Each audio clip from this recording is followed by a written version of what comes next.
जयकुमार गोरे सोलापुरात भाजपला महानगरपालिका जिल्हा परिषदेवर सत्ता मिळवून देणारा नेता, पण याच नेत्याच्या राजकारणावर विरोधकांकडून शंका घेतली जाते, टीका केली जाते आणि याच गोरेंना रोखण्यासाठी शहाजीबापू पाटलांचं राजकीय अस्तित्व टिकवण्यासाठी आता शिंदेंच्या शिवसेनेने सुद्धा नवा डाव आखलाय आणि त्यासाठी त्यांनी थेट विरोधकांशी हातमिळवणी केली आहे।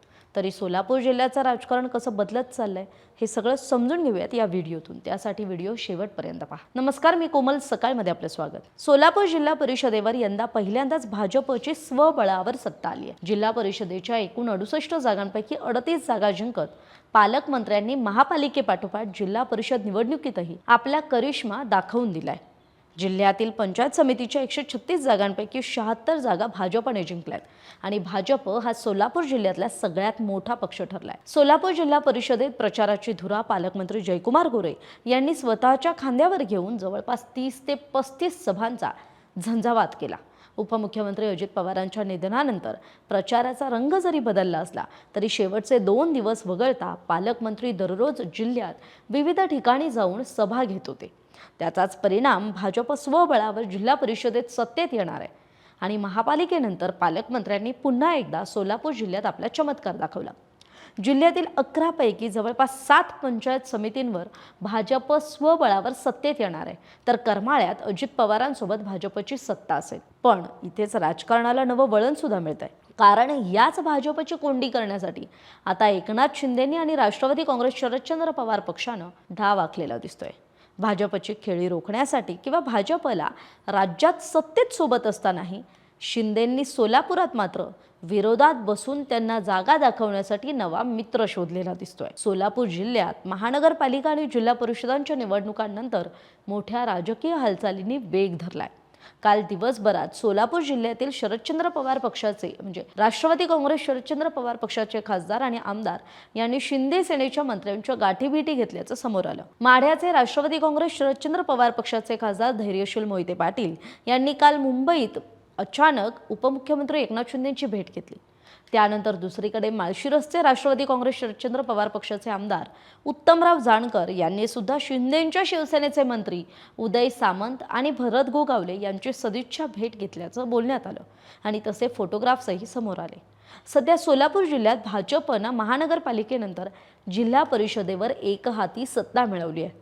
जिल्हा परिषद निवडणुकीत मोहिते पाटील आणि जयकुमार गोरे यांच्यातला संघर्ष टोकाला गेला होता। आता भाजपची एकहाती सत्ता रोखण्यासाठी नवी राजकीय जवळीक साधली जाते अशी सुद्धा चर्चा जिल्ह्यात आहे आणि याच पार्श्वभूमीवर भाजपला शह देण्यासाठी आता मोहिते पाटलांनी उपमुख्यमंत्री एकनाथ शिंदेंशी जवळीक साधल्याची चर्चा सुरू झाली आहे। पण दुसरीकडे भाजपनं शिंदेंना कसं बाजूला केलं ते सुद्धा बघूयात। तेच सांगते हा ट्विस्ट आहे। ट्विस्ट असा की मोहोळच्या नगराध्यक्षपदाच्या निवडणुकीत भाजपने खेळी केली होती। याशिवाय सांगोल्यातही त्यांनी शहाजीबापू पाटलांना डिवचलं होतं, त्यांना बाजूला केलं आणि थेट शहाजीबापू पाटलांना विधानसभेत पराभवाची धूळ चारणाऱ्या शेकापचे आमदार बाबासाहेब देशमुख यांना सोबत घेतलं आणि मग शहाजीबापूंविरुद्ध चाल करून एक प्रकारे शिंदेंसोबत युती तोडली आणि मग तेव्हापासून शिंदे गट नाराज असल्याचं बोललं जात आहे। आता दुसरीकडे पंढरपूरच्या नगराध्यक्ष प्रणिता भालके यांचे पती भगीरथ भालके हे सुद्धा एकनाथ शिंदेंच्या भेटीला मुंबईला गेल्याची माहिती आहे। प्रणिता भालके आणि कुटुंबाची काँग्रेस राष्ट्रवादीशी जवळीक आहे। नगरपालिका निवडणुकीतही प्रणिता भालके आणि कुटुंबानं शिंदेंच्या शिवसेनेशी संधान साधलं होतं, तर भगीरथ भालके हे पंढरपूर मंगळवेढा मतदारसंघातून विधानसभेच्या रिंगणात गेल्या निवडणुकीला उतरले होते। आता पंढरपूर परिसरात सांगायचं झालं तर पंढरपूर परिसरातल्या स्थानिक राजकारणात या भालके कुटुंबाचा एक प्रभाव आहे। त्यामुळे येत्या काही दिवसात सोलापूर जिल्ह्यात मोठ्या राजकीय घडामोडी घडण्याचे संकेत आहेत। त्यामुळे आता महापालिकेपाठोपाठ जिल्हा परिषदेतही भाजप सत्तेत बसणार असली तरी तिला कोंडीत पकडण्यासाठी शिंदेंनी नवा मित्र शोधल्याची चर्चा आहे। आपल्याला याविषयी काय वाटते आपली मतं कमेंट करून जरूर कळवा। धन्यवाद।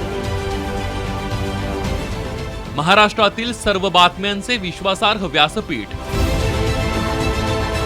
सकाळच्या सर्व सोशल मीडिया प्लॅटफॉर्मला लाईक, फॉलो आणि सबस्क्राईब करा।